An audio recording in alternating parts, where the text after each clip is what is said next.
No Yeah, problem. I usually have two going because I like to see the backup on my full size screen. Right. All right, folks. Well, are we missing anybody? It looks like we have everyone, right?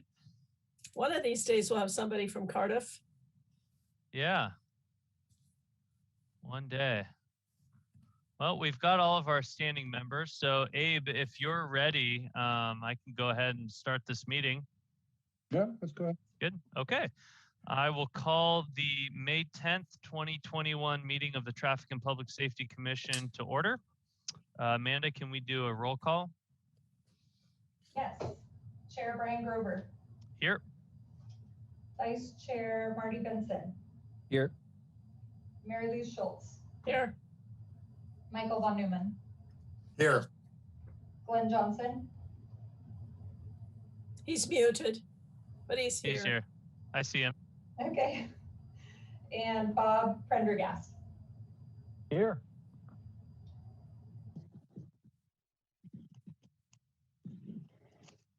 Okay. So here, let's move on to special presentations, proclamations, and announcements. San Diego County Sheriff's update on traffic in the city of Encinitas.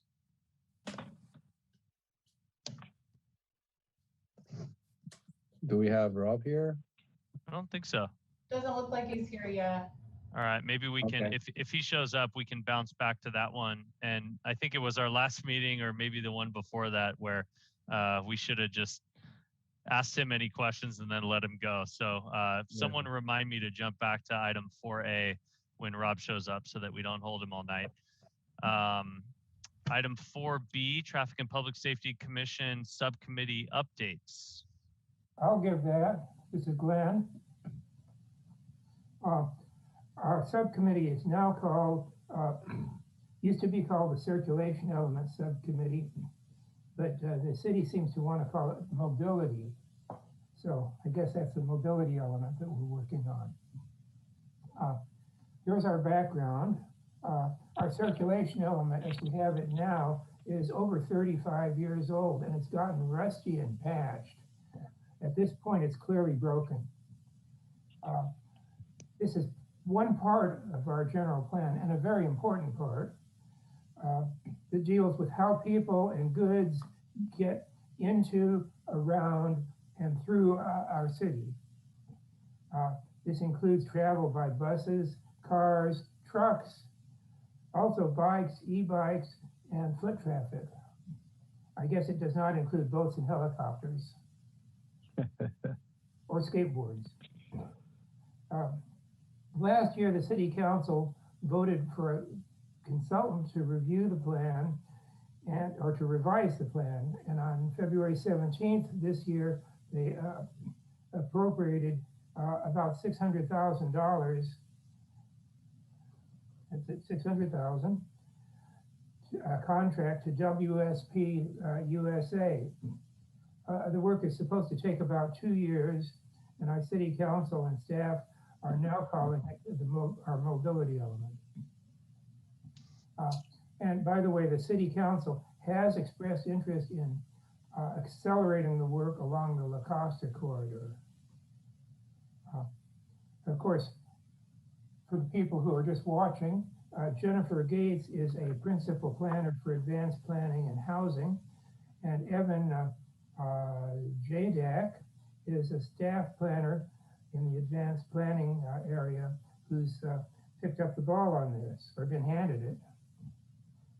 Jennifer has announced that she's going to have staff present the status and plans for updating the circulation, the mobility element at our next meeting. This is really, really important to the mission of this group. The punchline here, as members of the commission, I would suggest that you review the existing circulation element. It's online on the City Hall, and bring any questions or suggestions to the next month's meeting. I imagine that is only the first meeting. We'll probably have them regularly. One of the things I spotted here is that California has a new way of reporting congestion. VMT is the new way, vehicle miles traveled. LOS is our old way, level of service. I don't know how that affects us, and probably they'll explain that. And we should have to figure out what that means. We should also understand the difference between prime and major arterials and collector streets. And that's the information that I bring you. Next month's meeting is going to be important. Glenn, when is that next month's meeting? Second Monday of next month. Yep. Which is. Thanks.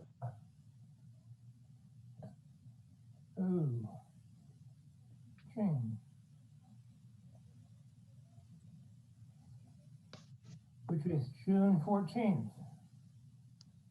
Thank you.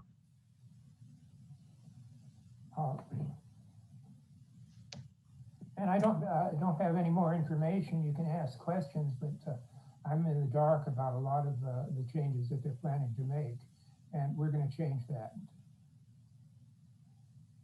Yep. I have a go ahead, question. Commissioner Von Neumann. Yeah, Commissioner Von Neumann here. Can the city send all the commissioner a link by email to the circulation element, the current one? The city does have, Jennifer, to be precise, has some information on it posted on the city's website. It's kind of vague, but I can certainly send that to Amanda and she can forward it to everyone. That'd be great. Thank you. Well, Glenn, thanks for giving that. Thanks for giving that update on the mobility element subcommittee. You know, I give props to Commissioner Johnson for kind of prodding staff a little bit and trying to get out in front of this. I think pretty often as a commission, we find ourselves, you know, being presented something from staff a year and a half after they've been, you know, working diligently on it, and with no real ability to weigh in up front. And you know, Glenn, I think I think you're making those efforts to get involved early on so that we can, you know, have a presentation made to our commission now, and at least weigh in based on our areas of expertise and our knowledge of the city, so that we're not just being presented something that, okay, it's done, it's going to council next month and you guys get to look at it. So thanks for doing that, Glenn. Yeah, thank you, Glenn. Does anybody else have questions on the mobility element? Okay. Let's move on to item 4C, presentation on local roadway safety grant by KOA. Hi, everybody. I'm Clyde Prem with KOA. Abe, did you want to say anything before I get going? I just want to introduce you, but I'm sure you can introduce yourself. Go ahead. Okay. Good afternoon and good evening. A pleasure to be here. I'm Clyde Prem with KOA Corporation. KOA was selected by the city of Encinitas to complete a local road safety plan, and it's called LRSP for short. The project's just getting started, and I have a presentation, and it'll discuss the purpose of the project and the steps that will be completed in the study as it progresses. So here goes. I'm going to try and see if I can get to share screen, if that's all right. And you guys let me know if you see it. We see it. Okay. You see it? Excellent. And I'll get to my slideshow here and move forward. Okay, so let's go ahead and get going. What is a local road safety plan? So an LRSP is a data-driven safety plan that coordinates with a range of organizations, including yours, to identify strategies that lead to a reduction of collisions. It has a focus on reducing fatal and serious injury collisions. So there is a process, an LRSP process, that provides a framework to identify and analyze these safety problems and provides the process to recommend safety improvements. Now, this plan approach has been developed by the Federal Highway Administration, and it is being used by Caltrans. In fact, the LRSP is now required to apply to Caltrans for future HSIP grants, which are Highway Safety Improvement Program grants. So that'll be in 2022 when the next round comes. So we have these 4 steps that are taken to complete the LRSP. One is to identify stakeholders. So it's real important.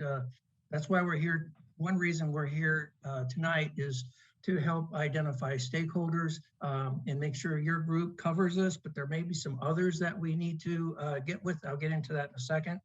The next step is to collect and analyze the data, the countermeasures, then we evaluate and prioritize those solutions.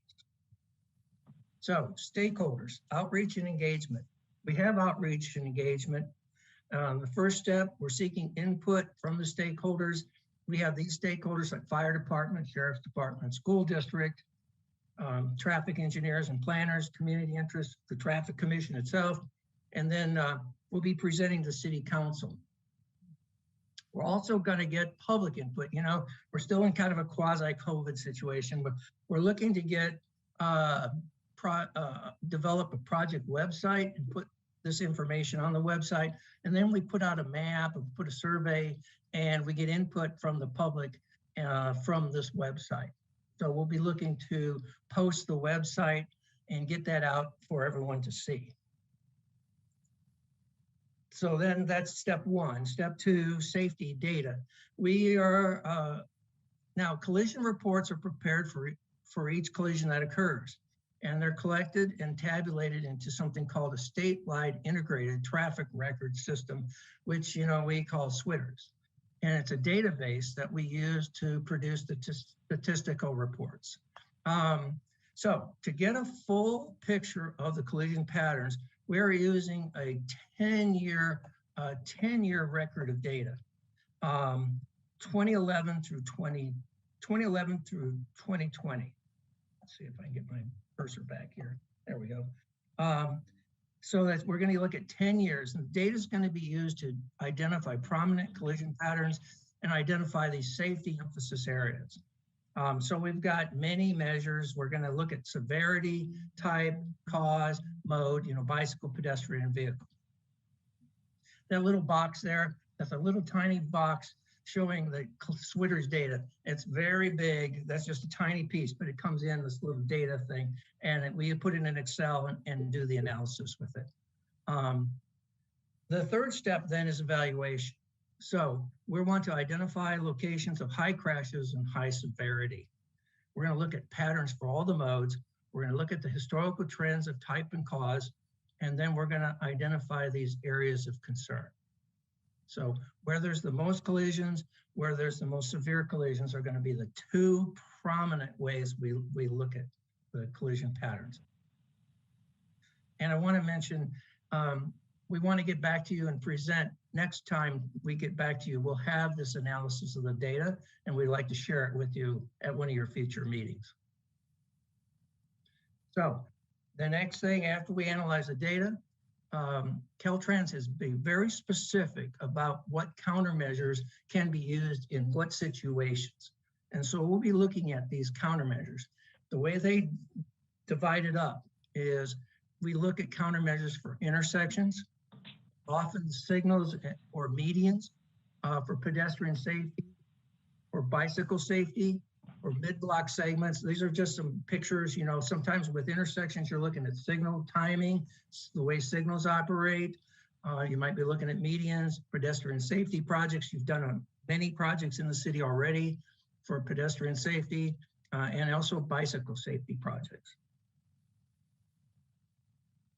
And then it all comes together when we start to look at, non-engineering programs as well. This is another piece that we really look for some input from the stakeholder organizations. We want to look at education strategies. We want to look at enforcement strategies, emergency service. And we want to work with you to develop some of these ideas. From previous studies, a couple examples that we've come up with to look at these programs. It develops pamphlets, use of social media to educate people, students, various groups about distracted driving.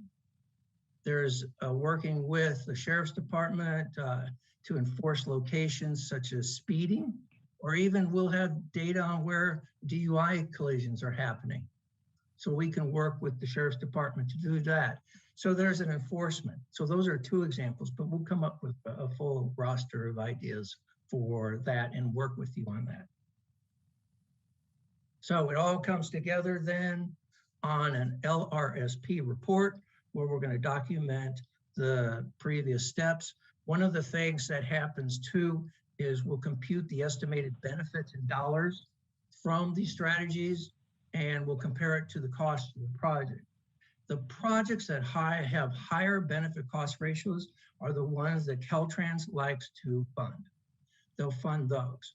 But we will look at them all and then prioritize them, working with you and the city on how to prioritize these groups to be considered for HSIP funding. Here's our schedule. It's a quicker project than some. We started in April. We are collecting the data. Now we're analyzing the data in May, looking to develop goals and objectives. Meeting one, this is really meeting number one right now, where we're meeting with you just to tell you about this project and maybe enlist you to help us build up the group to review, possibly in a meeting number two. Abe might want to go into this in more detail, but we've thought about for meetings, having a meeting where we invite a few other additional people. Maybe we're saying July and present this information. Maybe we could have it as a sub part of your meeting or a separate meeting, but we're hoping to work with you on bringing the stakeholders together. In June, we'll be working on analyzing the data and determining what the emphasis areas are. We'll get the project website up. And then in July, we'll start to look at the safety measures themselves that we might investigate as part of the solution. August, evaluate. September, put together the initial recommendations, have another meeting. And then in October, put it together, wrap it up and present to the council.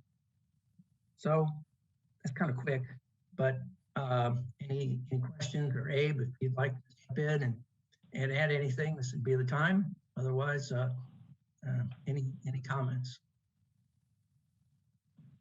Thank you, Clyde. Commissioners, any questions? Commissioner Prendergast. Yes, thank you. Quick question for you. You mentioned severe. You had two categories early on. One was severe, and then there was another one. Can you define severe, and are there other categories that you are not taking a look at? Okay, we'll look at all of them. Since Vision Zero has been this thing where you're trying to reduce severe injuries and fatalities. So that's the group, severe injuries and fatalities. And then there's another two other injury categories. And this is how it's filled out on the collision report. So there's a pain, discomfort, severe, fatality, and then there's property damage only, which means, no injuries involved. So we're looking at all those severity types. Okay. Thank you. All right. Any other commissioners? Questions? Commissioner Von Neumann. Yes. Clyde, am I correct in assuming that the data that you're collecting is only the data that is reported to law enforcement? Yeah, law enforcement actually reports it to the city, who then provides this information to the California Highway Patrol, who then works this system out. So yes, that is correct. Okay. So nothing nothing comes from, what am I trying to say? So all the incidences that there might be collisions or whatever that are not reported to the police, that flies under the radar, correct? Yes, that's correct. in your experience, is there a lot that doesn't get reported? It's hard to, I'm sure it's hard to say, but in your professional experience. Yeah, right. So it's almost like a census undercount, right? So what is that? You know, I mean, I guess, and it's not only that, it's like, you know, different sources of data provide different things. So, you know, I think you can have a 10 or 15% swing on things, right? Okay. Yeah. Well, thank you. Sure. I have another question for you, Clyde. It's Bob Prendergast again. So you mentioned Highway Patrol and Caltrans. Does your data source also include the sheriffs? Because sheriffs are our, okay. That's where it comes from originally, really. All right. And that and those groups process it. Okay. All right. Clyde, do you separate regular bicycles from motorized and electric bicycles? You know, I think that electric bicycles, you know, this is a new question. I think electric bicycles get put in with bicycles. I think then— That's a great question. I think motorcycles go higher, but I would really have to check that, you know, because that's what I think is going to happen. It's somewhat of a new thing. Does that mean we have to have the sheriff's department create a new category and then it has to be blessed by, Caltrans before it becomes a separate category? Yeah, it has to. It has to be part of the collision reports. Right. Exactly. I think so. Ooh. Interesting. Well, that's a great question, Glenn. Thank you for asking it. Yeah. Because Yeah, that is a good one. The reason, clearly the e-bikes. Join us, we can ask him, I guess. the reason I mentioned e-bikes is there are a lot of people that are under the age of driver's licenses who, instead of using a regular bicycle, use e-bikes, and they don't really know the rules of the road. And I've heard anecdotal reports of injuries from these. You know, that's a good question. That's a good question. I'll see what I can find out. Thank you. Okay. Well, absent any other Thank you. questions. Yeah, Clyde, thank you for that presentation. Well, thank you. I hope I hope we can have another meeting of some kind with this group, as well as an expanded version of it in July, if that's a possibility. So just if you could keep that in mind. I believe what we want to do, Abe, also, and we're working with Bob, one of his employees, to do this, is to find some representatives of the school district with emergency response and sheriff's department and ask them to participate in a meeting, possibly a joint meeting with you, whether they'd be part of this meeting or, you know, if anybody'd be willing to be part of a separate meeting, either before it or, you know, next day or something like that. So we'd sure like to do that. And that I'm sure Abe or Robert will be in touch with you. Great. Yeah. So it's kind of interesting that chair brought this up before you start presenting, Clyde, about the limited involvement that sometimes commission has in certain projects. In traffic defense, many of our studies are done outside of my jurisdiction. So it's done by our planning department or other departments of the city.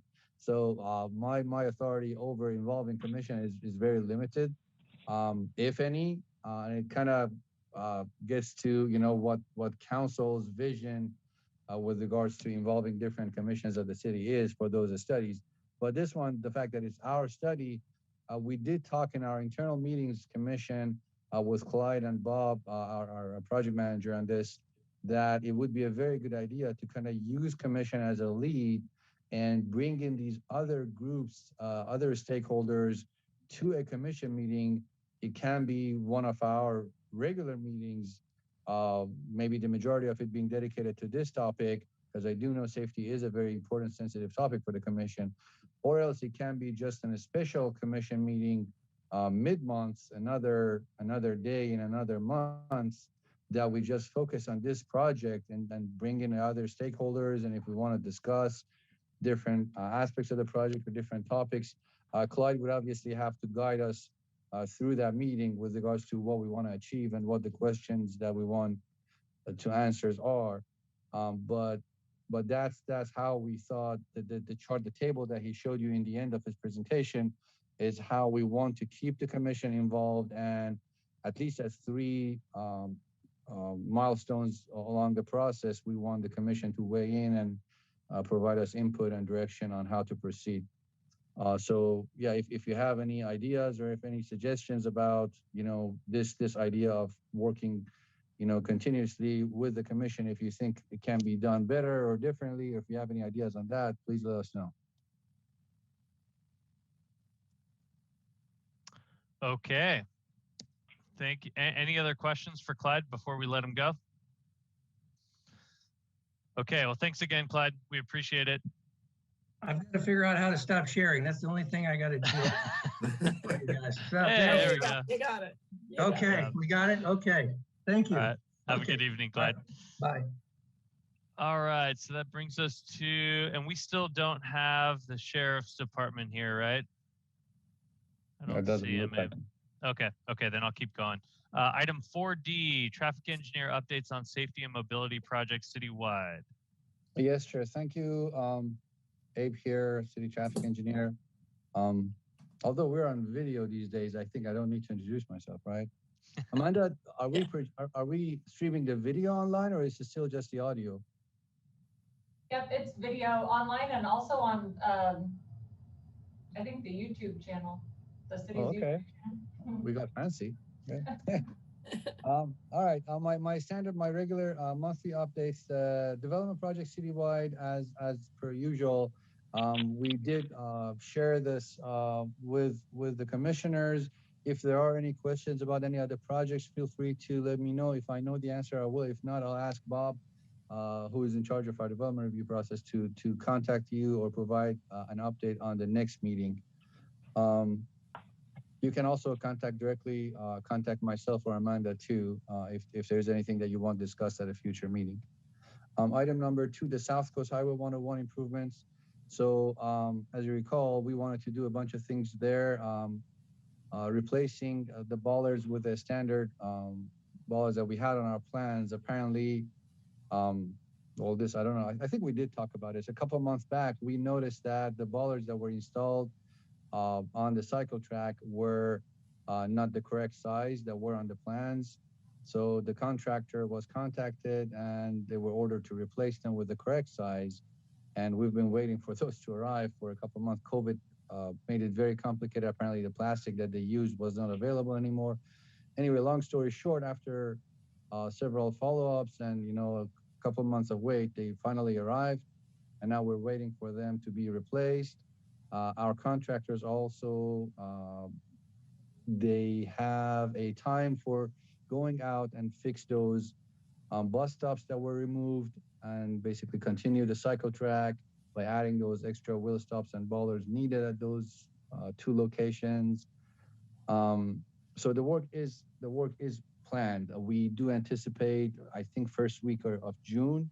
I do remember last month we had this direction from the commission that if it's going to take longer, go ahead and do the striping work, add the pavement legends and add the extra bollards and wait for the other bollards to arrive and do those after the new wheel stops and those extra bollards. But luckily they arrived a week ago, so everything can happen within the first half, within the second half of May, first half of June. So we do have a plan and everything is now in place. The right hook situation that we have on the Hey, Abe, yes. sorry, one second. It looks like Commissioner Von Neumann has a question. Yes, thank you. So like this month, the additional may use full lane and speed pavement legends will be applied to the South Coast Highway. My understanding is everything will go in. The only thing that might go early June is the extra wheel stops. So the contractor who does asphalt for us apparently is very busy. And I think that the time that Ian got from them was early June, but everything else should go in all the striping work should go in this month. Okay, and do you know offhand how many more of those may useful lanes are going on at, you know, northbound and southbound? And how many speed legends are going in? Not off the top of my head. However, I did tell him because he prepared a plan for these legends, and I did ask him to contact you directly since you were the one who initially brought this up. So I thought you already have it. If you don't have it, I'm sure you'll get it today or tomorrow. He's working on a plan for you. Yeah. Okay. Thank you. That's good news. Thank you. North Coast Highway 101. If you recall, this was a project that risk management suggested we undertake after the streetscape project is started. The fact that multiple phases of the streetscape will happen relatively long in the future. We did have an item at council with minor improvements along North 101, adding a little bit of more cross hatching on those door zone buffers, adding a little bit more and modifying the sharrows a little bit along the stretch, and trying to fit a bike lane on the northbound side. Right now, most of the, I guess, southern half of the North 101, south of Lucadia mainly, doesn't really have a bike lane. It's more a shoulder, and on the number 2 lane northbound, we have sharrows there. Closer to Lucadia, I think around Basil is where the bike lane picks up. But this new design shaves a little bit from the travel lanes on the northbound and forms a full bike lane all the way on the northbound. So the northbound will have a complete bike lane all the way. And we do have the budget for it, and this project will go very soon. I think our CIP is in the process of hiring a contractor. Basil South, Basil to A, will be done with the streetscape itself. So the plan for Basil to El Portal, and then El Portal to Marchetta, and Marchetta to A, these 3 segments will follow the original streetscape plan. So that's, and are those bike lanes buffered or not? No, on the ones that we are doing north of Basil, we didn't have much room to save. So I think we saved around like 2 feet or something, which was just enough to form an actual bike lane. Obviously, when the streetscape goes in, that's a different story. This is basically similar to what's out there now, but just a little bit improved. So it's still called an interim improvement before the actual streetscape goes in.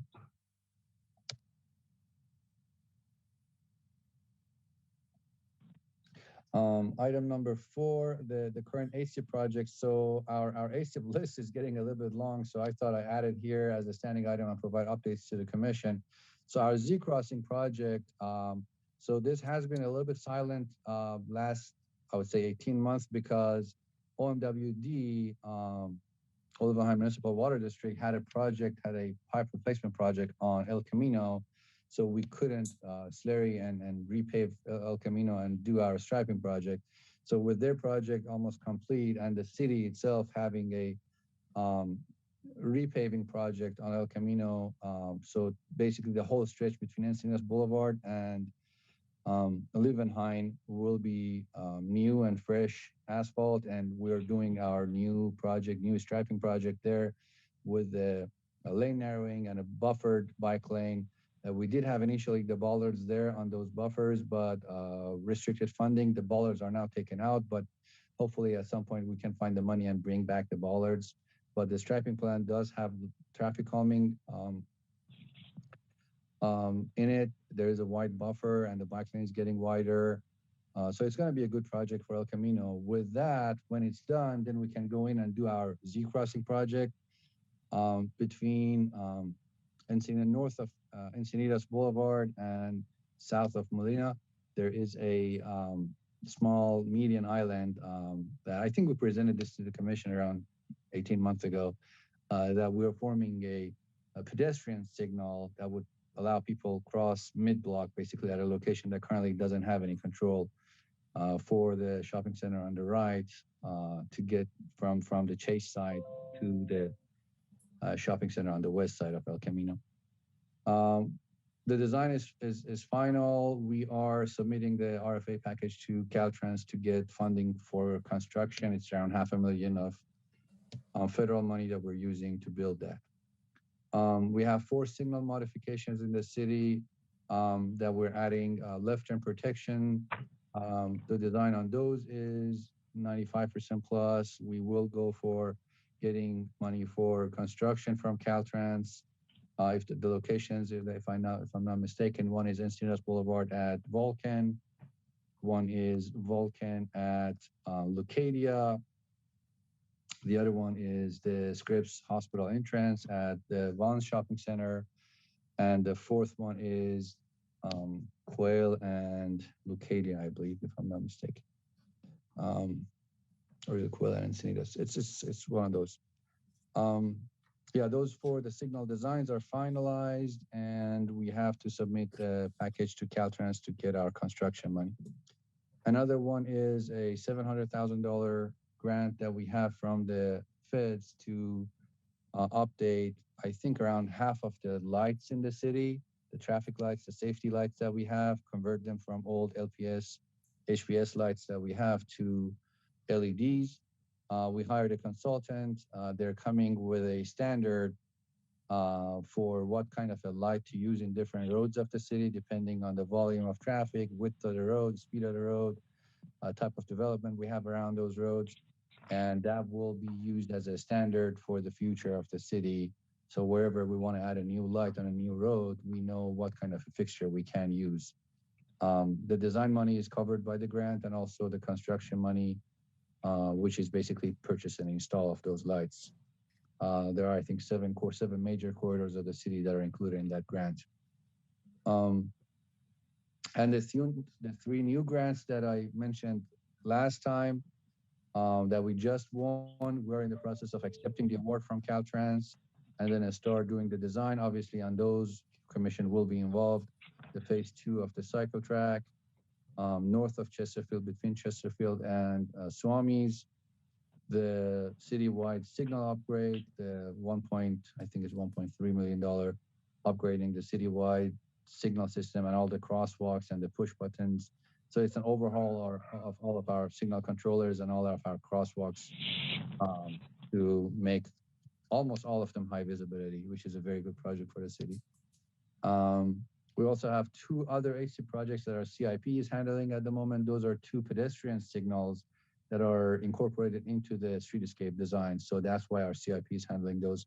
I believe we have one at Diana and one at Phoebe, if I'm not mistaken. But those 2 are pedestrian signals, kind of like the ones that we have at Swamis right now, that will be worked into the plans of the streetscape. Those are the status of our 8 HSIP projects. I think the total is around like $6-7 million in federal money that we're getting.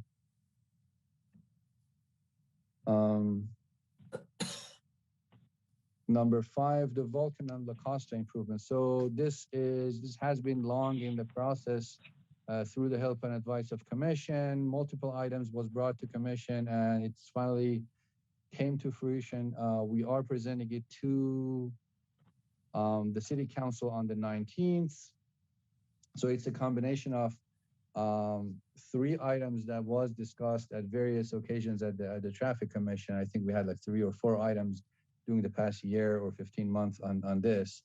One item is the Vulcan Avenue traffic calming, which would include restriping of Vulcan, narrowing the lane, adding a walkway on the east side of Vulcan, adding 3 raised crossings with RFBs, adding sharrows, adding pavement legends, adding a bunch of interim improvements, low-hanging fruits to improve Vulcan until we get to a point where we can rebuild Vulcan from the ground up, which at the moment we can't because of, if you recall, the complications that we have with Vulcan, which is 1, the double tracking, 1, the coastal rail trail extension, and 1, the drainage. We have 3 major problems there that are not yet 100% resolved. Because the answers to those 3 questions are not yet very clear, we cannot, move Vulcan to a ultimate location. So since we can't touch the center line of Vulcan and rebuild Vulcan, a narrow road or a wider road with or without crosswalk, with or without bike lane. We don't know what the cross section of Vulcan would be at the moment. That's another question that the circulation element, the mobility element can answer for us. But short of rebuilding Vulcan, what we can do is add all these other improvements that would help make it safer, slower, and easier for residents to access from east side of the road to the west side where we have all these parkings, these new parkings now. The second piece of the report that is going to council, it has 3 chapters, I said. The second portion is the Vulcan and La Costa intersection. This is again another long-standing item that was discussed at the commission multiple times. We had council suggestions and directions on it to improve that intersection. So we are taking a combination of, if you recall, we had a traffic signal that was warranted based on the studies that we had earlier, I think early 2020. The commissioner's recommendation was to go design it and then take it to council. We designed the signal, commission approved it, I think last year in October, November. There were some recommendations about sidewalks and walkways on the east side and west side of that signal, which we incorporated into the plan. And then another comment was, now that the signal is probably going to take a year or two because it's not yet funded, what can we do as an interim measure to make it safer, for which we studied an always stop control at the intersection and justified it by using the MUTCD guideline that says where a location will be having a traffic signal and it's warranted, we are allowed to put a stop sign there as an interim measure. So this was also approved by Traffic Commission. So the report that's going to council will be presenting the council all these options that we have for the intersection. And we'll let council decide, because there are also ideas about a potential roundabout there that has not yet been studied or analyzed. So we're presenting the idea to the 3 scenarios to council: the stop sign, the signal, the roundabout, and pros and cons, and then letting council direct us on how they want to proceed with that intersection. And the third chapter of the report is the walkway between this intersection and 101. On the south side of La Costa, we designed a walkway that is very clean. It's not a full-on concrete sidewalk, but it's a nice, clean paved path, DG, I think, that would connect that southwest corner of that intersection to 101. That way, when people get to that intersection, at least they have a safe and nice and clean path to 101. So that's the report that's going to council on the 19th. And it's a combination of 3 or 4 agenda items that we had at this commission. That concludes my regular updates. All right. Quick question: Are you what is going to be the speed limit along Vulcan? So as you know, we cannot select a speed limit on a roadway. We can't set the speed limit ourselves. We would have to do a speed survey, and after these improvements go in, we can do another round of a speed survey and find if the speed has gone lower. We did some improvements 2 years ago, and we were able to lower the speed at one segment of Vulcan. I think the Lucadia, between Lucadia and Encinitas Boulevard, we were able to lower the speed limit by 5 miles. North of Lucadia, the speed limit is still the same as it was, but south of Lucadia, we're able to lower it by 5.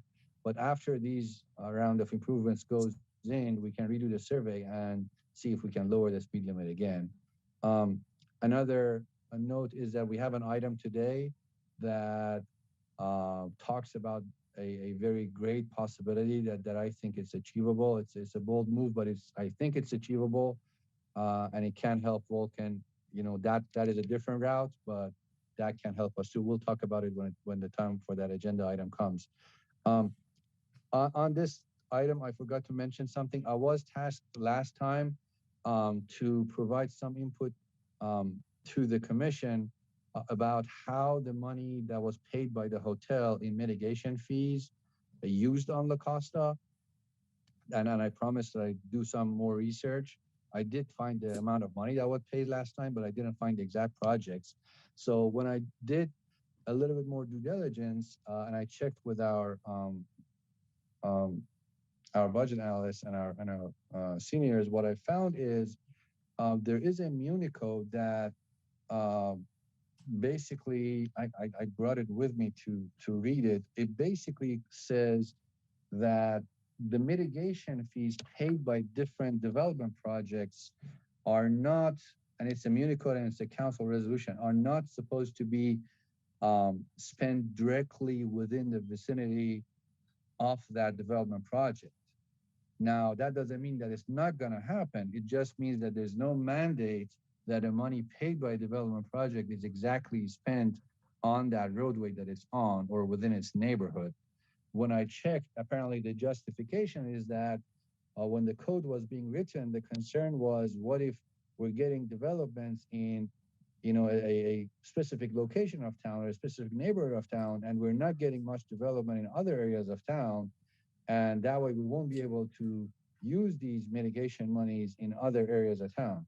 So the way the code is written, it says the fees deposited, I'm reading the code, it's 23.94.40. The fees deposited into the traffic mitigation fee fund shall be used solely for the construction and reconstruction of circulation element streets and traffic facilities. So one thing is clear, that you cannot use this for non-circulation element streets. In other words, it can't be spent on like local roads or non-classified roads. But it doesn't mention circulation element streets within the vicinity of the paying development project or on the street that the project is on. It's broad. It says any circulation element of street or traffic facilities in the city. So that kind of clarifies why we cannot find exact projects that $200 and some thousand paid by the hotel wasn't necessarily spent on a specific project on La Costa. Now, that being said, we do have a pot of money for improving La Costa that has way more than money in it. And that pot has money from other projects that are built in other areas of town. So those traffic mitigation funds went into a pot that will be helping La Costa. So it's not like we are using, every dollar at the exact location that it was paid for.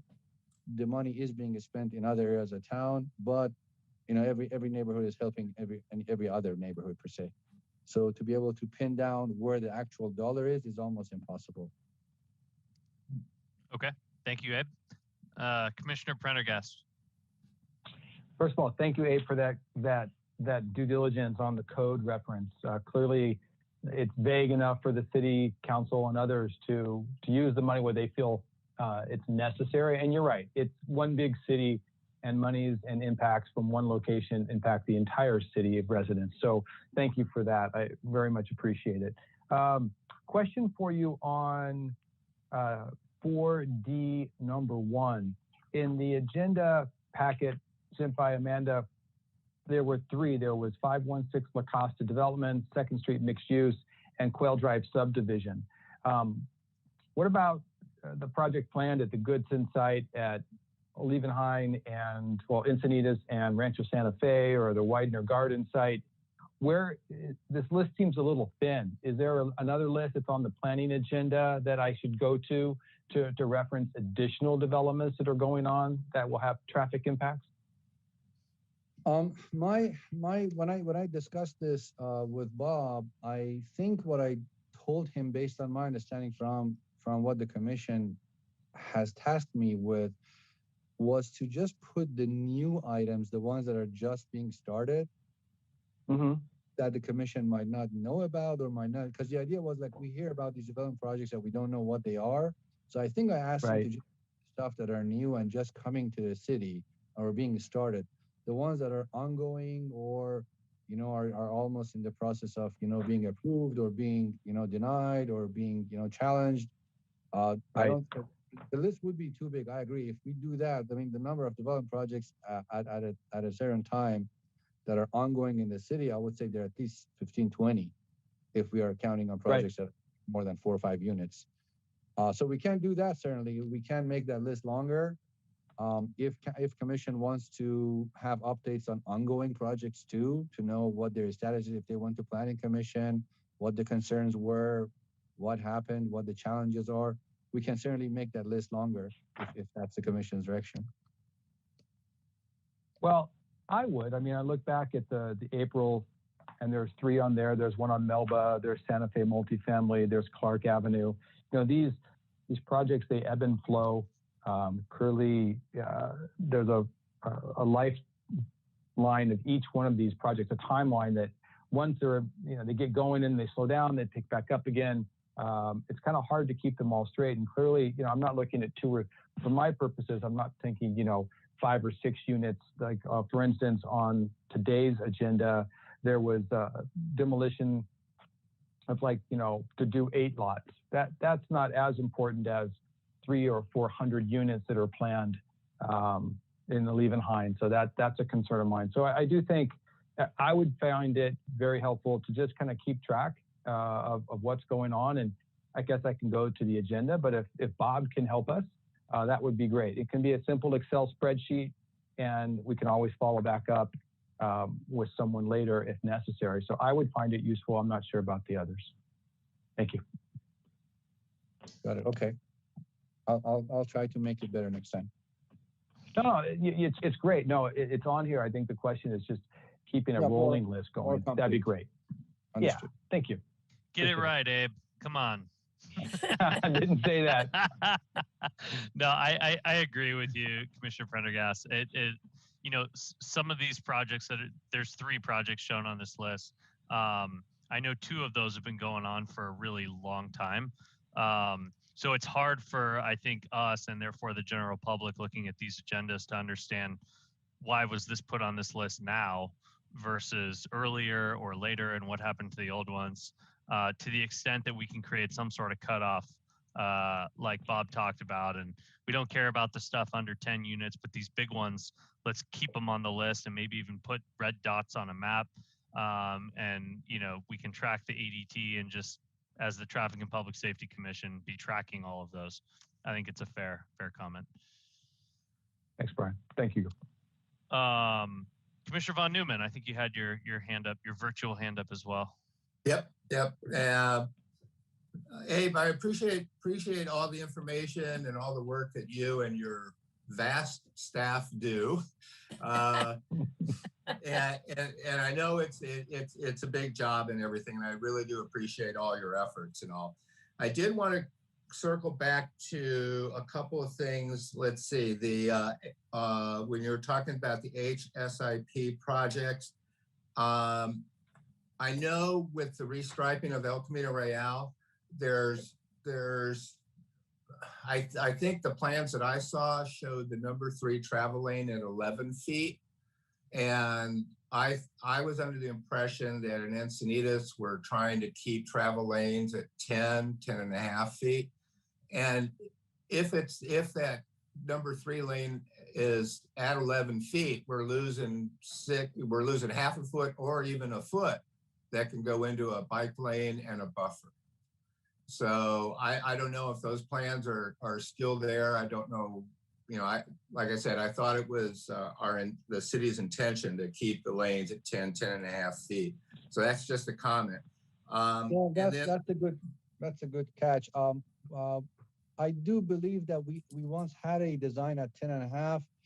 I'm not sure what version you have is I have a feeling that, because this was passed through MWD around a year ago, what I do remember is we talked about the number of trucks that we have on ECR, and the concern that we with the consultant had was with the bikes not being protected there and being close, because the buffer is not super wide. I mean, some areas of town we have very wide buffers, but I think over there with all the, you know, trimming and shaving of the lanes, we ended up with, I think, a 3-footer buffer, if I'm not mistaken.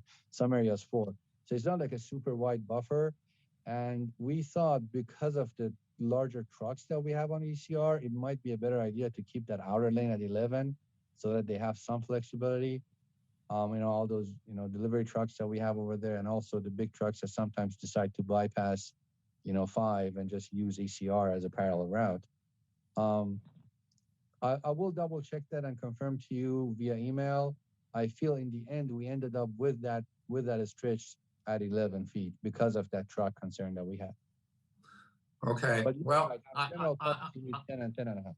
yeah, I personally, I'm a firm believer that they should be 10 and a half feet, and the trucks just have to be better drivers and drive slower so that they stay within the lanes. And there's less chance of right hooks and everything going into the driveways. But that's my opinion. And, but yeah, the last plans that I saw that were presented, I think that were involved on a consent item on a city council agenda, the plans did show an 11-foot. So, but I'm a big fan of wider bike lanes, wider buffers, as everyone knows by now. Then the other question I had was, you mentioned we got the grant to improve the section of Coast Highway between Swamis and Chesterfield, and you mentioned something about a cycle track in that section, and right now we have class 2 bike lanes. I hope those class 2 bike lanes are not going away. So the way the grant was written, because we wanted to maximize the amount of funds we're getting, was titled as a cycle track. However, in the language, we did mention that we want to maximize the room that we have, and with the experience we had with the first phase, preferably keep the bike lane adjacent to the cycle track, so to have a class 2 and a class 4 at the same time. However, since it's not yet designed, it's tough to commit to anything. It might very well end up not being a class 4 and just be a regular class 2, just buffered. So, right. But the title of the grant is cycle track. But then again, Caltrans is open to. I mean, it hasn't been started. Obviously, will involve commission, will involve council, will involve Bike Walk Encinitas, advocacy group. A lot of people will be involved, and the design will happen gradually as we involve everybody who is interested.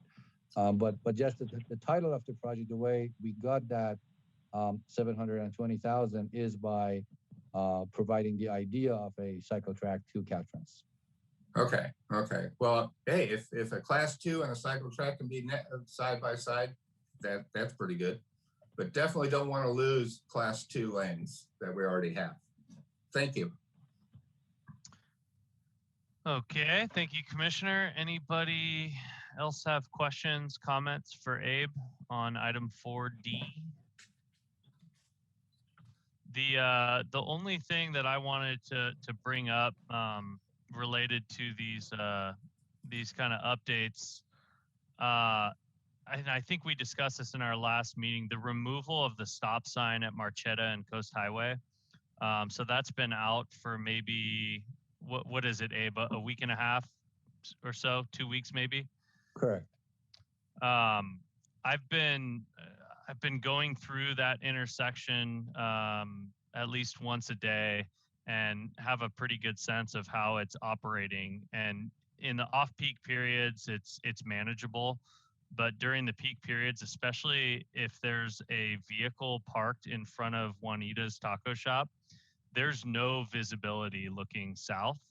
It's in that scenario where there's a car parked in front of Juanita's. It's an extremely dangerous intersection without a stop sign. And that's coming from me as a direct user of that. And I say that, I think you need to red curb in front of Juanita's if we're going to leave it the way that it is.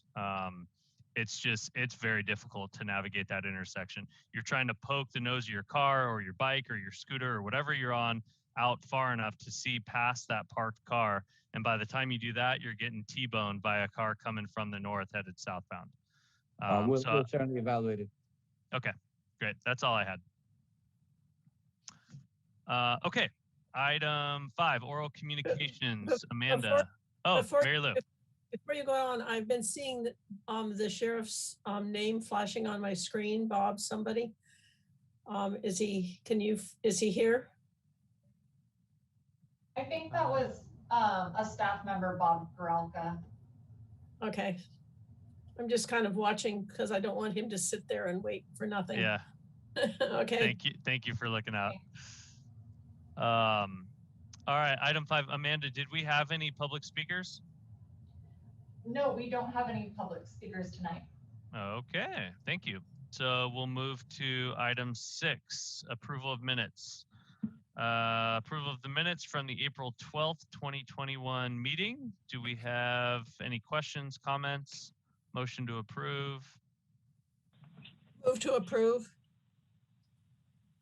I'll second that. Okay, we've got a motion and a second on the table. All in favor? Aye. Aye. Any opposed? None opposed. Motion passes. Thank you, everybody. Moving right along. Item 7A, citywide roadway reclassification.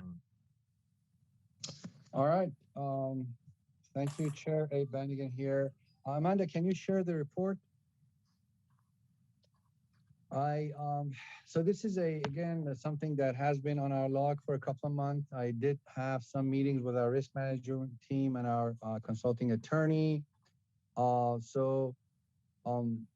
lot of due diligence. I almost became an attorney, reading all the No, you don't want to do that.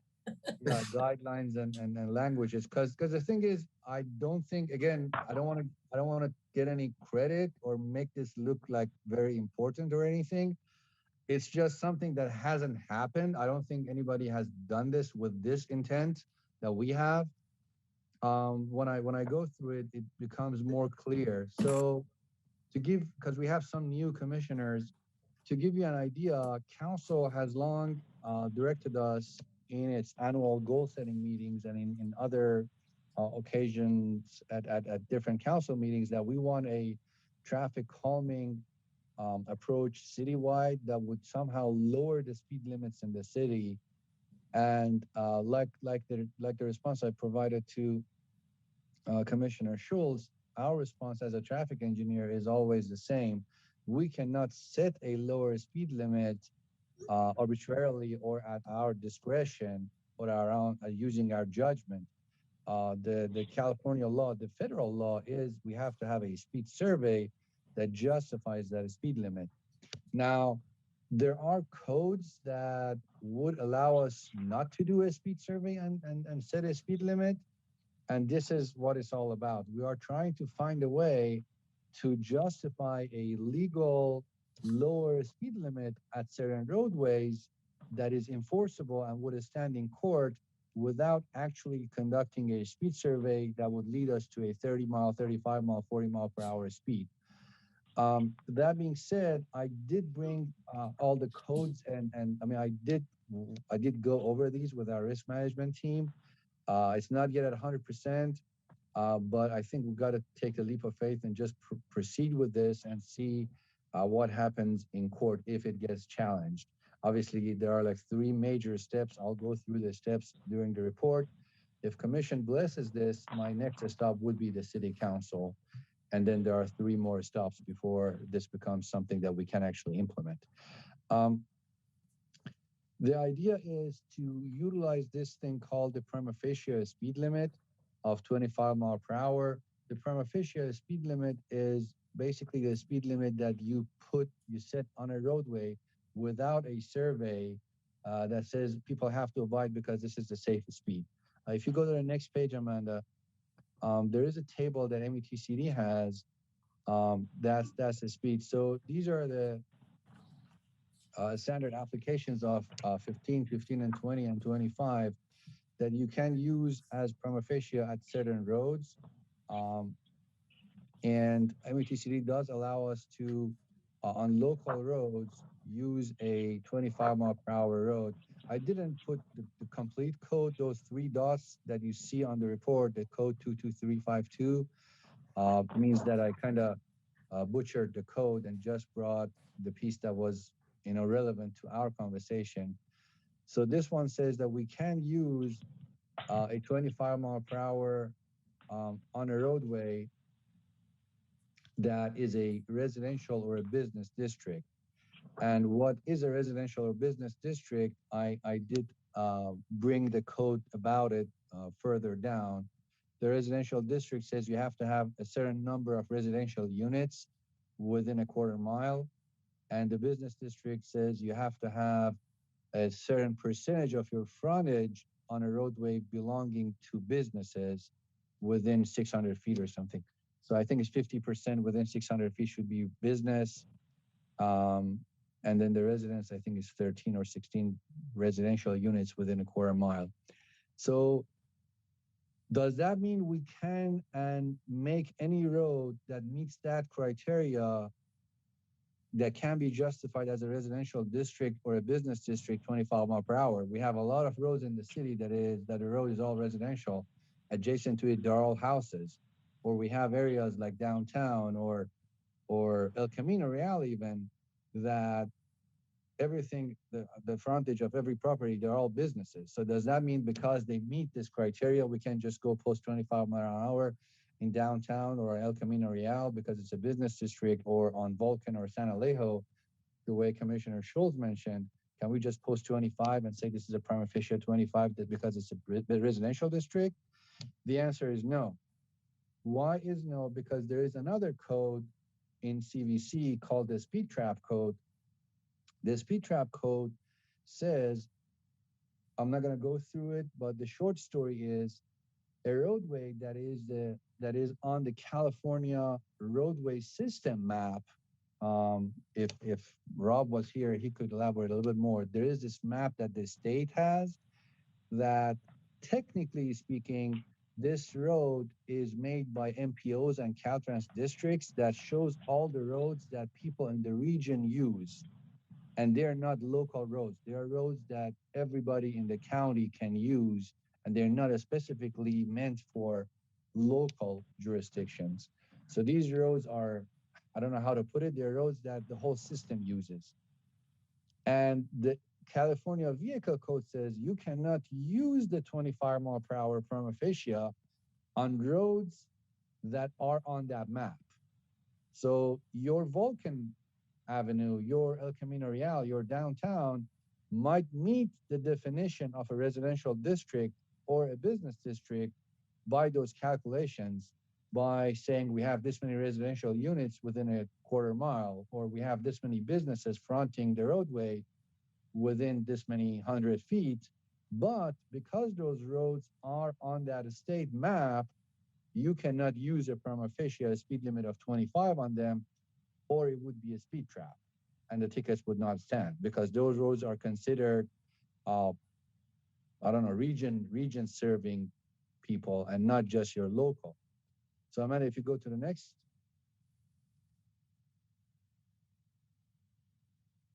So this is the map. I don't know how visible it is, but this is a, that map is a statewide map.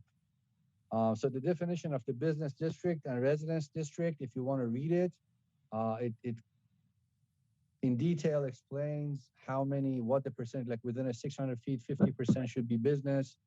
And then for residence district, one-sided, how many units, double-sided, how many units, it does clarify. But then the map underneath, that map is available online for free. So if you search, I think it's called CRS, California Roadway System Map. So if you search CRS, there is a map that shows every road in the state that you need a survey for, or else if you put a prima facie a speed limit on it, it would be a speed trap if you enforce it without a survey. So that is the map in Encinitas. As you can see, many of our roads that are not necessarily a regional road, I mean, the quality on my screen is not that good, but I think I see, I mean, Vulcan is there for sure. I see Lake, I think Valor is there. There are a bunch of roads that are not really regional road. The quality is good. If you go into that link, you'll see that you can easily see the road names and everything is clear in there. So there are many roads in here that are technically classified by the state. And to clarify, these roads do not necessarily match the city's mobility element. Even the one that we have right now that is old, these might not necessarily match those. These might go from our MPO, which is SANDAG. Now, SANDAG would definitely try to get the classifications from the cities before passing them to the headquarters of Caltrans to set this map, but these might not necessarily match. I mean, I haven't done the cross-check, but there is a fair good chance that these classifications might not necessarily, because another reason that I think it might not be the case, because many cities, the mobility elements the classifications of roads are not uniform, are not global. So the way you see here that says minor arterial, major collector, minor collectors, some cities might classify their roads differently, and it might not necessarily use the same classification that you see here. So to use a similar classification for the whole state, that kind of tells me that it cannot necessarily match every city's circulation element. Now, what we can do, okay, so we now found that we have some roads that can be classified as residential district or business district. I have them on the next page. Ian did a great job of basically surveying the whole city and finding out. It's on the next page, but yeah, this is the one. So the roads that you see are the ones that by checking basically every road in the city, Ian found that can be classified based on the criteria as residential and business district. But now we know that we can't just go out and put prima facie 25s because they're on that map. Now, Amanda, if you go to the previous page, now what is our option? What we can do, here's the bold move. There is a process. I contacted Caltrans in Sacramento, long conversation with them. I did tell them what our approach is and what we want to do, and they provided me this flow chart. Well, I guess it's not a flow chart, but the path. Here's the path. If we want to use a prima facie speed limit on a roadway, that road of ours has to be taken off that CRS map, the map that you saw on the previous page. That roadway has to be dropped from their master map. They're open to it. How are they open to it? Our council has to adopt a resolution that says we consider this road of ours, let's say Vulcan, let's say San Alejo, we consider this road of ours as a local road. Now, what it entails, the biggest implication, the biggest caveat, I guess the most sensitive caveat is we will not be able to, while this road is taken off that map, use federal money, federal grants for that road. That's the downside. But if our council adopts a resolution that says we consider this road local, and Sandag and Caltrans in our district, our Sandag and Caltrans District 11, confirms that we don't have any problem with the city's decision. Now they might, if we go big, I guess, and if we do this with El Camino Real and say we consider El Camino Real a business district that is local, they might not bless it and let it go to headquarters of Caltrans in Sacramento.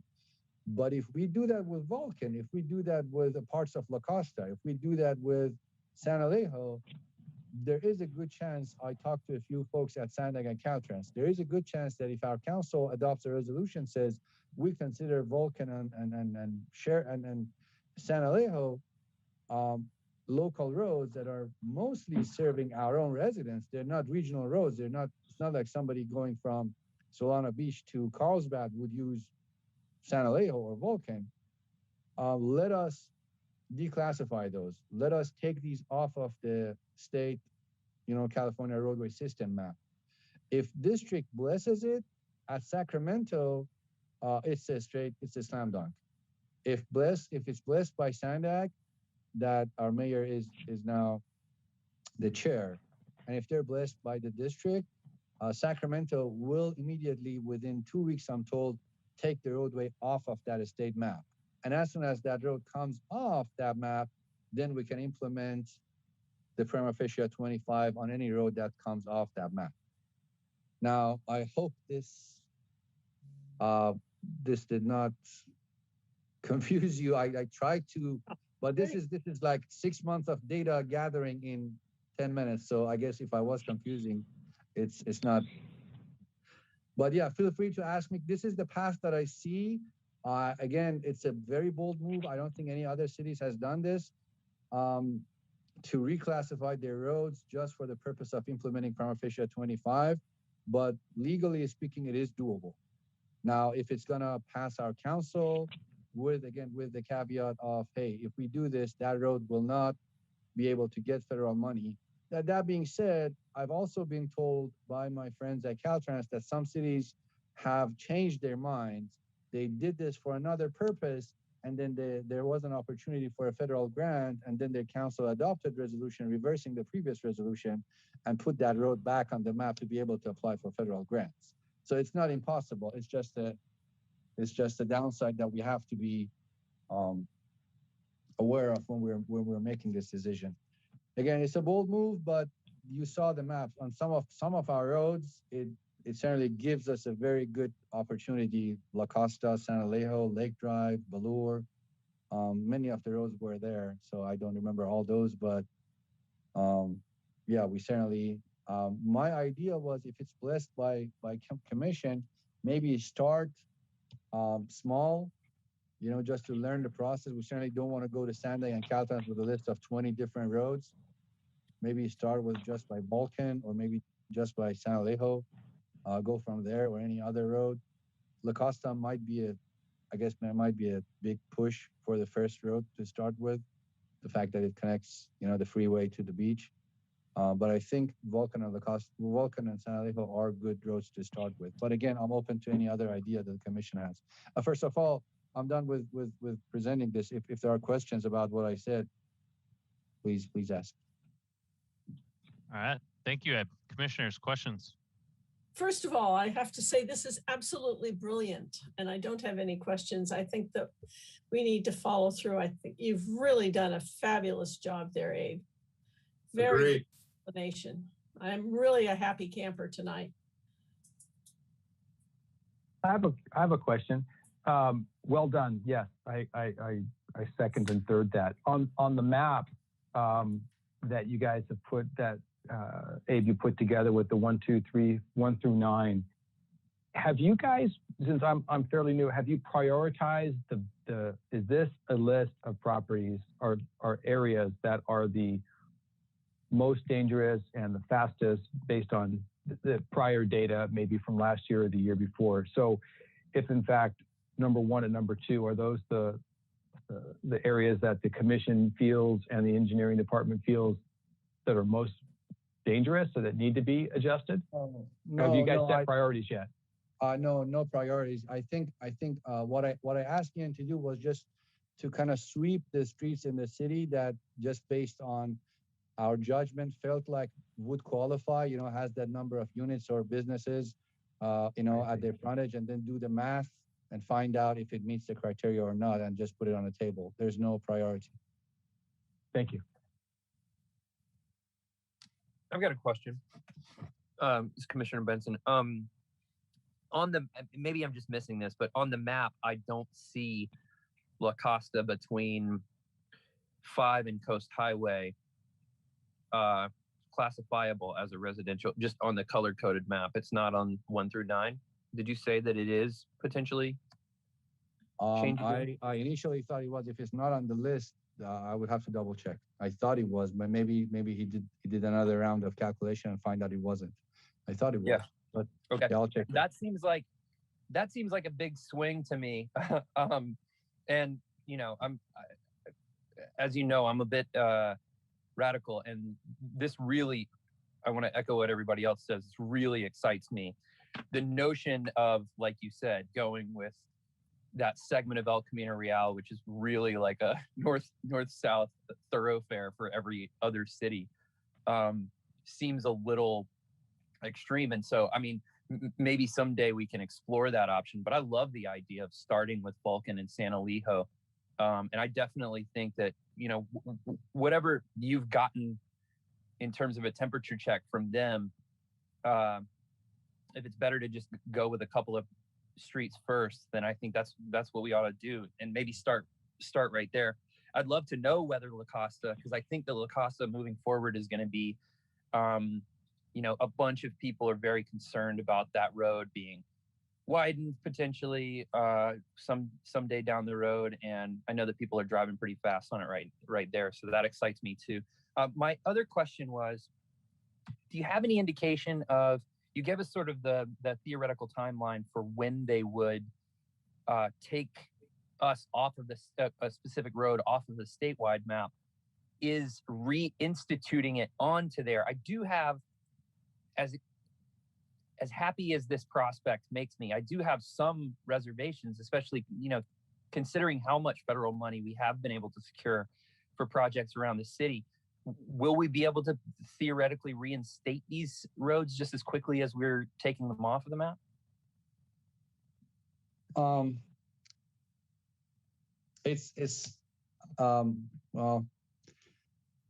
I don't want to give you the complete answer. I do have the complete answer. I don't want to, but I'll clarify why. The process that I heard from the headquarters of Caltrans at Sacramento is not their process that makes it complicated. It's the MPO and the district at the local agency that can make this complicated. So if we get to a point where we have a good line of communication with Caltrans District 11 and the MPO, which is Sandag, at Sacramento, this is not going to be a bottleneck. At Sacramento, Sure. It's going to be, I don't want to use the word formality, but it's very fast. It sounds like they just rubber stamp it. Correct. So they're looking at their district because they don't know our district. Right. If our district says Sacramento, this road is okay to come off, or no, this road is now, a more major active road that serves, I don't know, things have changed around this city, and now this road serves other people too. Sacramento won't question their judgment per se. If Sandex says do it, so we certainly can't do it like, on and off like every other year. Whenever a grant opportunity opens to take it off the map and then put it back on, it should be worthy of our time and effort.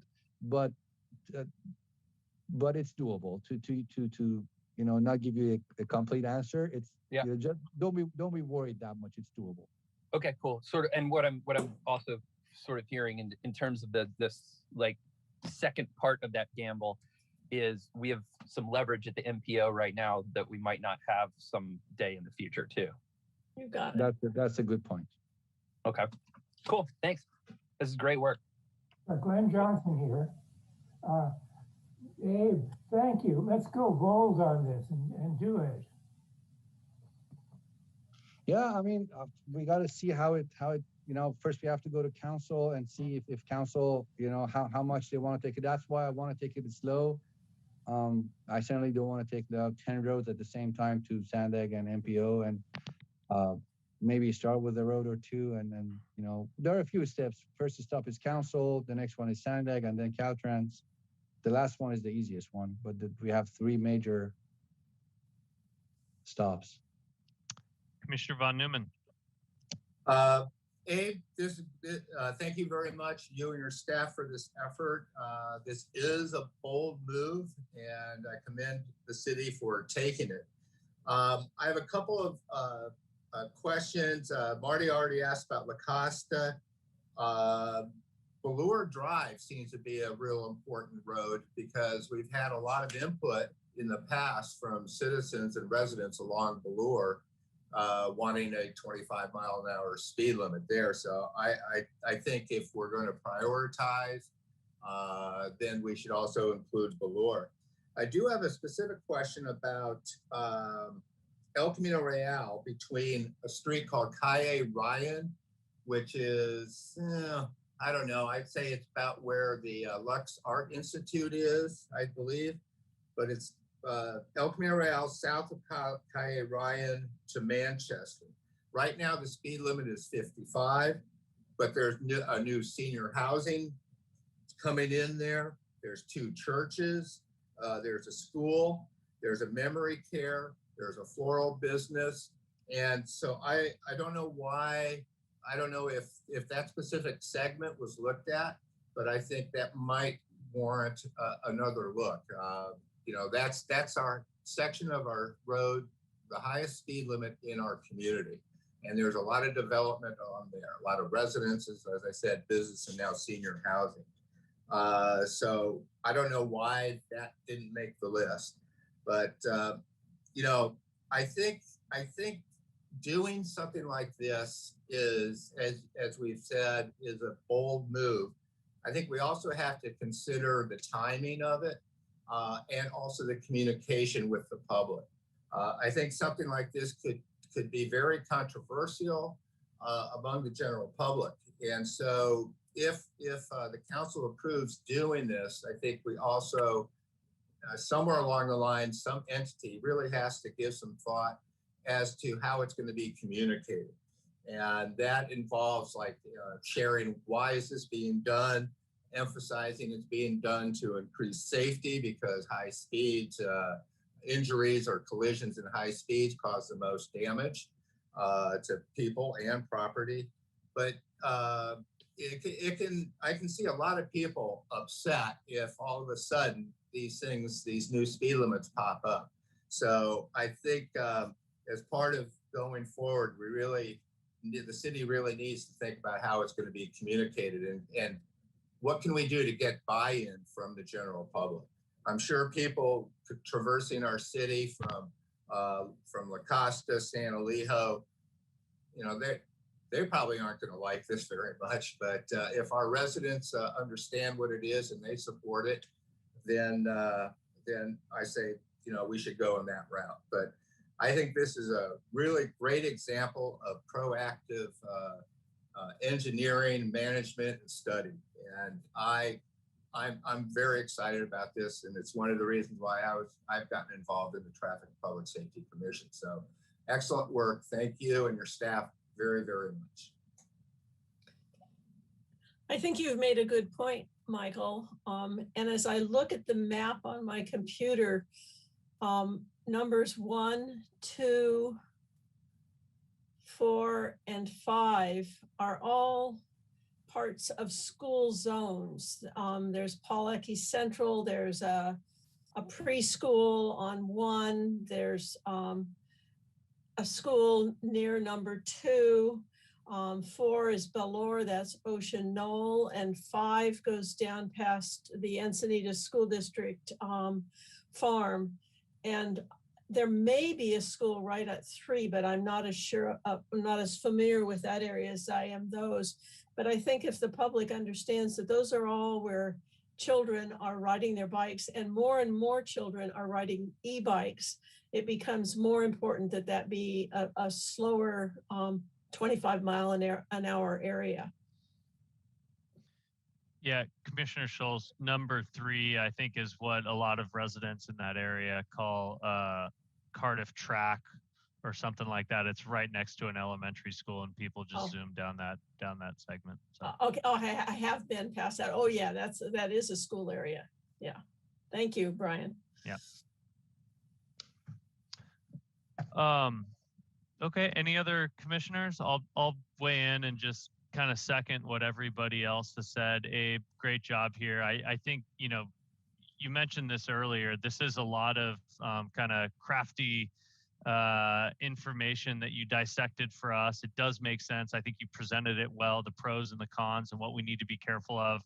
When you were presenting, one of the things that came to my mind, when you look at like segment 6, Coast Highway, we need federal funding to do a lot of the things that the city wants to do on Coast Highway. More importantly, a lot of the traffic calming that you have done in the last several years kind of negates, in my mind, the need to go this route to, in that case, a business district, because you've implemented, it's like the chicken or the egg, and you've put in traffic calming, which has naturally slowed down the 85% speed, which has allowed us to drop, the speed limit, in that case on Coast Highway, to 30 miles per hour. When I moved here, it was 45. So, I think we do need to be careful about which segments we select. And you mentioned just starting with 1. I think Vulcan/San Elijo segments 1, 2, and 7 is a perfect kind of case study. Let's start with that. Let's see how it works. Sounds like we're going to be the first city in the state maybe to be using this strategy. I think that's really cool. It'd be neat to see other cities try to do this and slow down traffic on their non-arterial streets as well.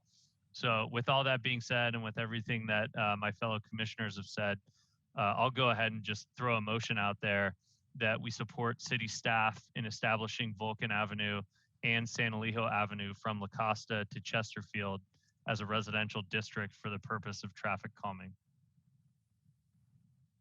I'll second that. Chair, you want to add business to that motion too, because you see number 7 from Birmingham to Chesterfield is business. good point. Residential and business district. Is it, Commissioner Von Neumann here, is it possible to add Velour? Yeah. I So support that.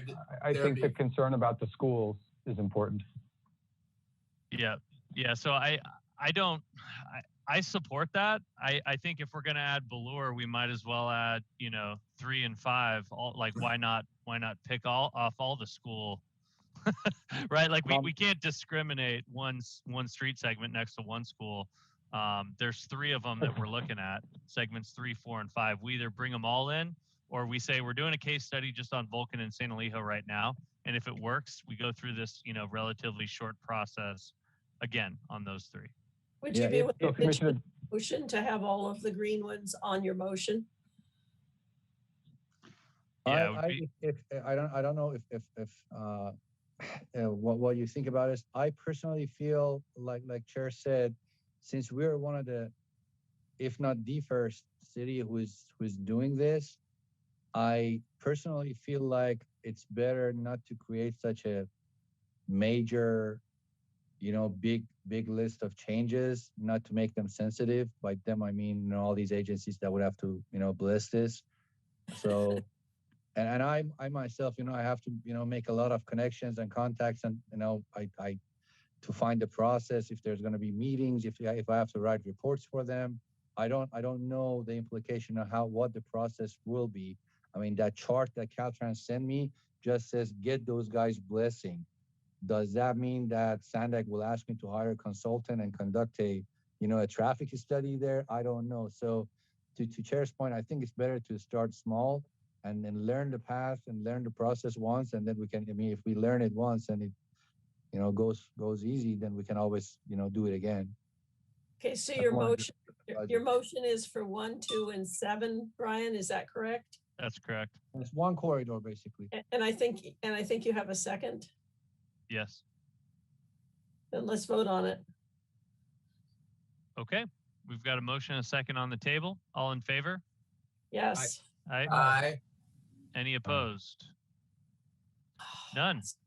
Okay. Nice job, Abe. Hammer it home. Thank you. Yeah, it's just the beginning, though. We're done, That's right? good. Let's order those 25-hour signs. Yeah. All right. With Thank you, flashing Abe. lights- With lots of flashing lights, okay. Yeah. It's. I just wish that Rob was here tonight. He might have had something to say, but well, good luck him. He would have to enforce it later. All right. Thank you on that. Let's move along to item 8, the follow-up log. All right, Chair. So we have a few new items. So the first few items on the log, item 18, we talked about item 19 and item 30 and 30. There was another item. Well, 18 and 30 are relevant to the item that we just talked about. So as we reclass these, we'll put the legends on. When we put this on the log, we thought it would be better to find out what the opportunity for reclassing the roads in the city is, and then put the legends down after we change those. But now that we're only doing one corridor, maybe I can bring a work plan to the commission about putting speed legends citywide. We're not doing as many reclassifications as we thought initially that we could do. So I will bring something to the commission soon and show you which streets of the city we will do the pavement legends. But the Vulcan we talked about. Item 31, again, kind of related to what we talked about. Once we get to reclassify San Alejo, it would be way easier with a lower speed limit to put a raised or just a regular crosswalk with RFP there on San Alejo. We have the Verde in the works. One potential location is there.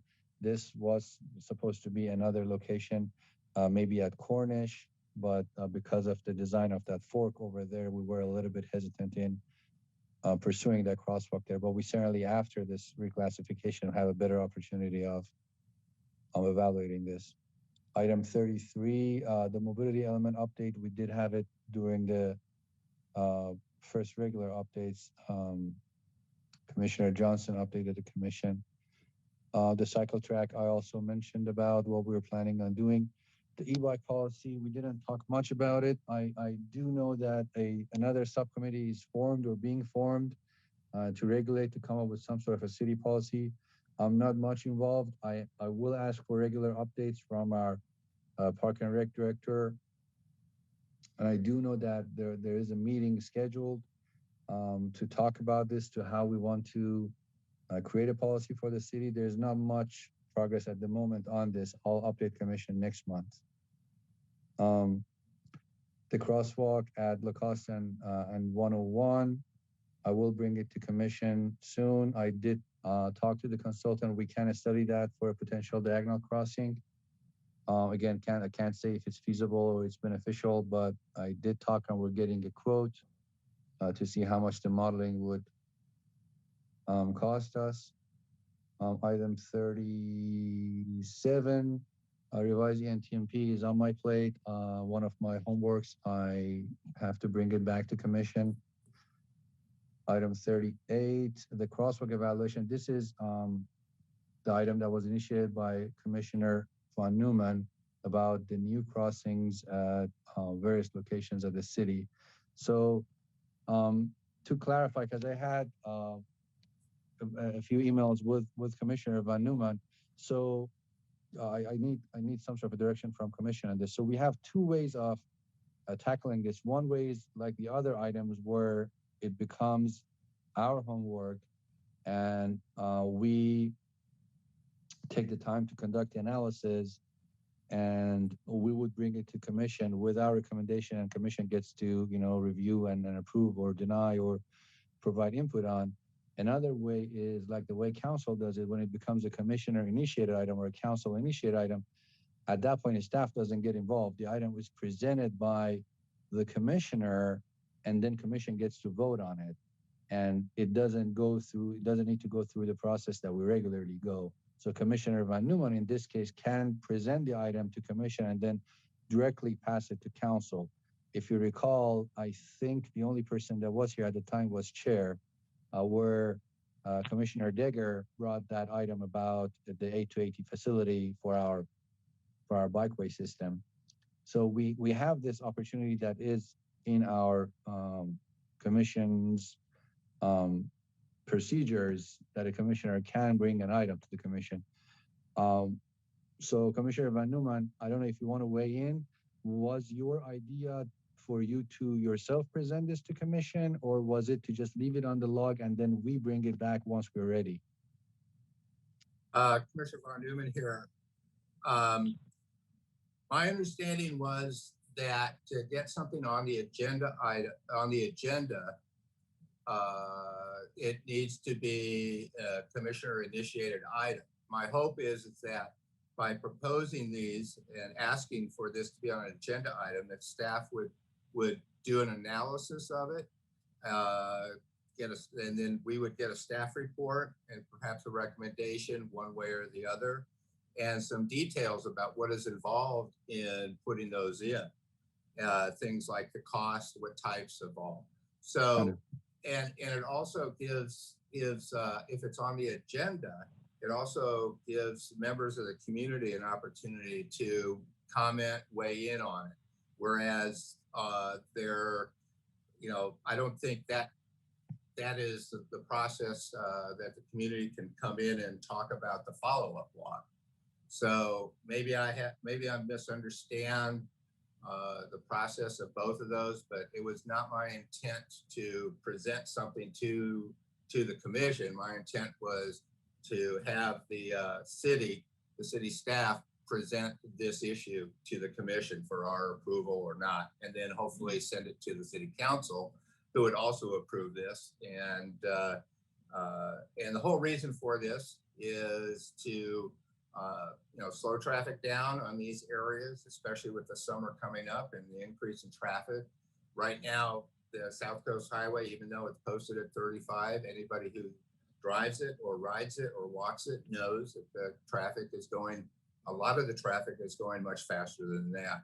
So I'm looking for the quickest and most practical and most logical way of putting in some raised crosswalks with rapid flashing beacons to improve safety. So if the quickest way to doing this is to leave it on the log, then leave it on the log. Or but my understanding was if I wanted the city staff to take action on it, I had to present it as a commissioner initiated agenda item.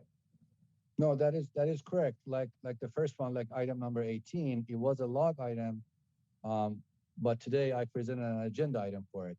So most of these log items, at some point, they become an agenda item and will be presented to the commission. So no, you're absolutely correct. So we're not looking at the second approach, which is you presenting it to commission. I will still present it to commission as an actual agenda item. It's just a timing of things and how much we have on our homework list to do and work on. But yeah, I'll certainly analyze these and prepare an agenda report for it and bring it to commission. Okay. So and is the timing, whether it's on the log or the other, is it the same? Well, we do have the last column that usually says what my anticipation of bringing it to commission is. Sometimes I fall behind a month or two, but those months that you see on those last columns are the ones that I'm planning on bringing those to commission. To commission, and then at that time, can we, if city staff says, yeah, these are great, this is a good idea, this is how much it's going to cost, then at that time the commission can make a motion to Correct. Move it on to the city council. Correct. So it doesn't have to go on an agenda. No, it will become an agenda item. Like again, look at item 18, Vulcan Avenue reclassification. So today I presented an agenda item that was about that, and then commission got to vote on it, and then it goes to council. So in July, I bring an agenda item that talks about this item number 38, and then you get to weigh in and comment on it and recommend it to council if you like. So each line on the log is either covered at a meeting and I talk about it at a meeting and during my regular updates, for example, like item number 40, like there is a chance that it might not become an agenda item. It was about that lady presenting those concerns about their neighborhood. Commission asked me to put it on the log. I'll update you. I mean, my plan was to do it today, that Ian met with the lady and talked to her and went over those slides, and they're evaluating different things that were requested to see which ones are feasible, which ones are not feasible, which ones we can do, which ones we might not be able to do. And then in 2 or 3 months, I update you again and say, hey, that item that we had on the log, we covered half of this stuff, the other half we cannot do, or they're not feasible, or they're not beneficial, and then it will be taken off the log without an agenda report. But the item number 38 that you just talked about, this item will become an agenda item, and then it will be taken off. So next meeting, you will not see item number 18 anymore because the Vulcan Avenue reclassification was presented to commission, and now we have a action on it. We go to council and we go from there. If commission decides to keep it as a standing item to hear about it in the future, we can.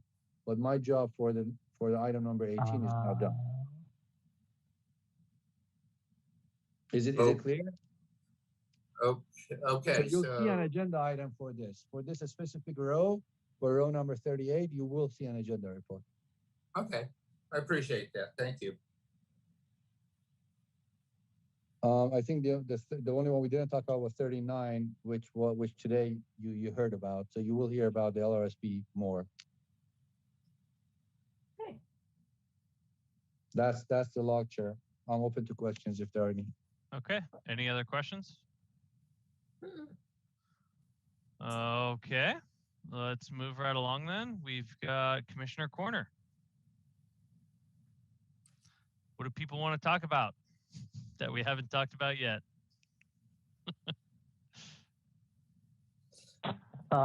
is Commissioner Prendergast, real quick. I'm looking forward, Brian, or Commissioner Grover, to get together on our e-bike subcommittee. not a big fan of Nextdoor, the app, but I'm telling you, this last week, there must have been 7 or 8 postings about e-bikes and the risks that they're posing. I think one of the commissioners properly mentioned earlier that a lot of the people on the e-bikes are younger than driving age and don't really know the rules of the road. And they're flying down the streets, they're flying through parking lots. And I, not a big fan of it over-regulating, but clearly I think there needs to be some kind of policy about having helmets and following the rules of the road. And when you sell these bikes, I don't want to put the burden on the vendor, but at some point, there's going to be some accidents. And maybe this summer, unfortunately, we might see one. I just think there's a lot going on with these things. And I look forward to sitting down with you and trying to come up with some ideas on how we create some guidelines. Regulations might be a strong word, but some guidelines to deal with this. They're flying. Someone told me about an accident that occurred up on Neptune, where a woman was hit by an e-bike and hasn't gone back to work in 18 months, and she was a former CEO of a company. She was hit and dragged because she was walking her dog and the leash dragged her. So there's big issues associated with these, and the age group that seems to be having these issues seems to be those under driving age. So that's my Commissioner Corner comment.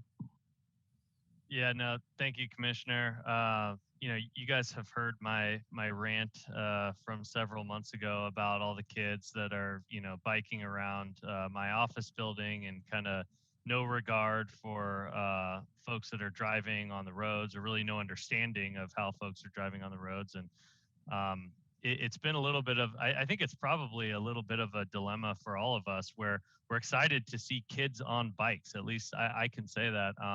Instead of sitting in their house, sitting on their phone, playing video games, whatever kids do these days. I think it's really cool that all these kids are getting together and they're riding bikes to go surfing instead of, getting in their parents' car. But there's also a lot of negatives that come along with that, as you just mentioned.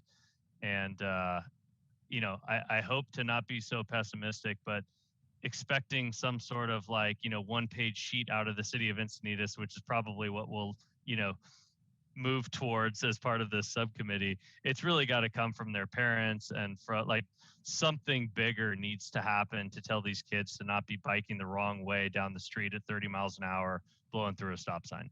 And I think if somehow that word can get out and these kids can learn how to share the roads safely, this is a huge positive to come out of COVID for the way that people, not just younger kids, but older folks get around. But right now it's difficult and it's a huge public safety concern. So yeah, I think it's an appropriate time to be talking about it. Commissioner Johnson. I'll second that. I have a friend who lives in Cardiff, a nice lady who's a little bit younger than I am. She's retired, of course. But anyway, she was in a crosswalk crossing the street, and down the hill came an e-bike and knocked her into a lamppost, and the e-bike kept going, and she had a huge bruise. She could have just as well been killed. And that's my great fear. You said that they're going to learn something, and I fear they're going to learn something after a few deaths. And I think we need to be really proactive here. I'm really glad the two of you are on that committee, and I hope you get going soon before we see them dead on the road. Yep. Okay. Anything else? Anybody else on Commissioner Corner? Let's end on a positive note. What do you got, Marty? Well, sorry, this is not as quite as doom and gloom as that, but I'm trying to pull this up. This is my computer screen, and you guys might, I don't know if you can even see this, but yeah, you might recognize this as the wall at the intersection. Oh yeah. Where the Encinitas community, you turn into the Encinitas Community Park out of the Santa Fe Vons Shopping Center there. Yeah. I ran into Jim Wong like a month and a half ago, and our meeting went so long last month that I didn't want to bring this up then. But I really would like to see, we were talking about what to do there. I skate at the skate park. that might not be age appropriate for me anymore, but I do it anyway. I skate at the skate park a lot. I hang out over there a bunch, and I walk between the park and the shopping center and elsewhere a whole lot with and without my dog. And that intersection is just terrible. And I think that the one thing I have I haven't gotten hit or really even almost hit, but I have a conflict with a motorist almost every time there is a car in the area while I'm walking through there. And I think that taking down 30 feet of that wall would fix the whole thing, because you just, the motorist coming in southbound from the Bond Shopping Center into the Santa Fe Park can't see the pedestrian who's sitting in that or standing in that pocket to walk into the crosswalk. They can't see the approach, and vice versa. If you're coming from eastbound, about to make a right into the Santa Fe Park, it's the same sort of deal. You can't see the cars or any kids on e-bikes or skateboards or bicycles that are approaching. And so I'm not sure who owns that wall, who erected it, or what it would take to bring it down. But I was standing there with Jim Wong, who a lot of you guys know was on the Environmental Commission for a long time. And this was actually his idea. We were talking about what to do. And he was like, you just need to take part of the wall down. And I think if we could pull it back 30 feet, it would make a really big difference there, because you do have people on every mode of transportation whipping through those stop signs all the time. And the problem persists. It's important to note that the problem persists even if the motorist is abiding by the stop sign. They still can't see the person who's about to enter the crosswalk. So I'd like to see something done about that. I'm not sure, Abe, what we would need to do that, but it is, Commissioner. It is on my radar. I am aware of it, and I have done some work. I've made some contacts with our Parks Department.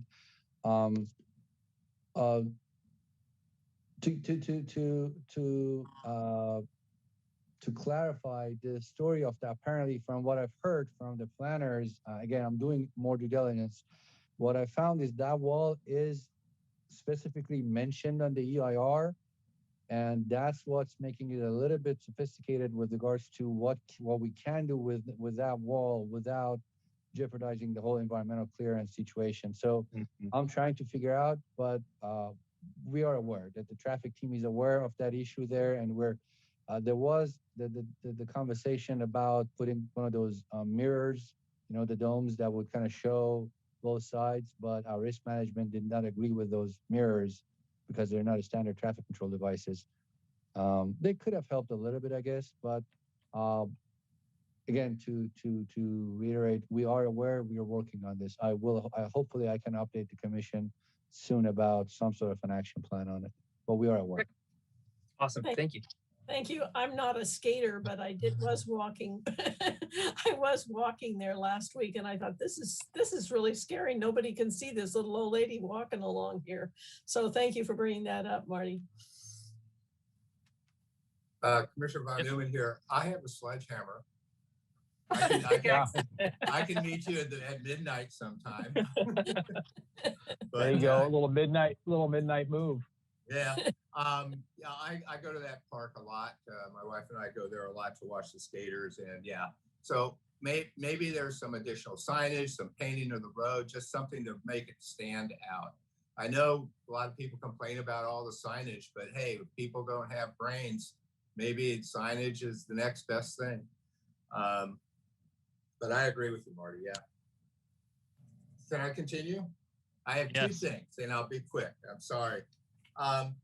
I had a request from a resident regarding the speed feedback sign on South Willow Spring, west of the High Country Villa Clubhouse. The person says that it hasn't been functioning and is hoping that can be remedied one way or another, maybe a new unit or something. But I just wanted to pass that on. And the other thing I had was, when I look at the agenda, we spent a lot of time on items before oral communications, and I'm wondering what the commission thinks about perhaps moving oral communications near the beginning of the agenda. before we get into all the presentations, proclamations, announcements, reports, and things like that. That would allow residents to be able to come in and say their, share their thoughts earlier in the evening and not having to wait as long. Just a thought. I'm fine with that. I think that's a good suggestion. Abe, is that okay? Are we allowed to just like flip flop 4 and 5? If you allow me, I will update the agenda the way that was talked right now, unless clerk says otherwise. Let me Okay. double check with clerk, and if she's okay with it, I'll do it this way. Okay. Great. Other commissioners, do you guys agree with that? Before we. Definitely. Yes. Okay. Yeah, sounds like a good idea. Okay. Good one, Michael. Thank What else? you. I thought you had one more thing. Oh, No, I the did, first already one was did. I'm done. Ah, I'm done. Okay. I had Willow Springs. Oh, Yeah, the I have radar. another question. yes. I have another question.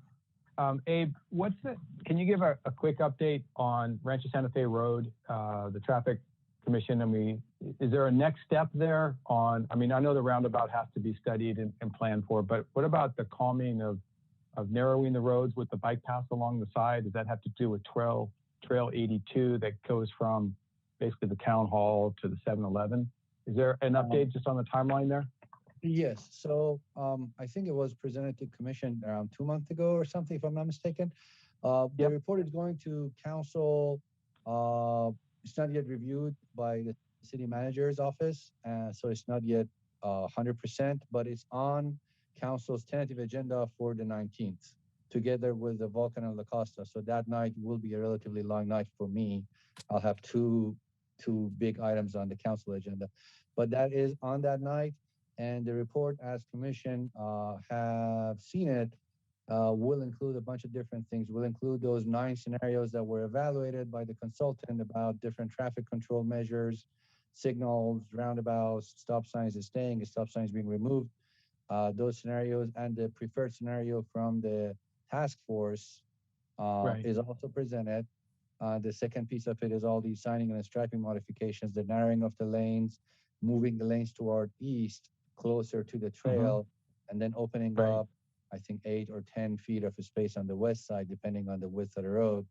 And then the crosswalks that will be painted, and the new mid-block crossing that is being proposed, and a bunch of other stuff. So those are basically 2 separate things. The traffic control one would need further council direction on what to proceed. Do they want us to direct us to do a signal design?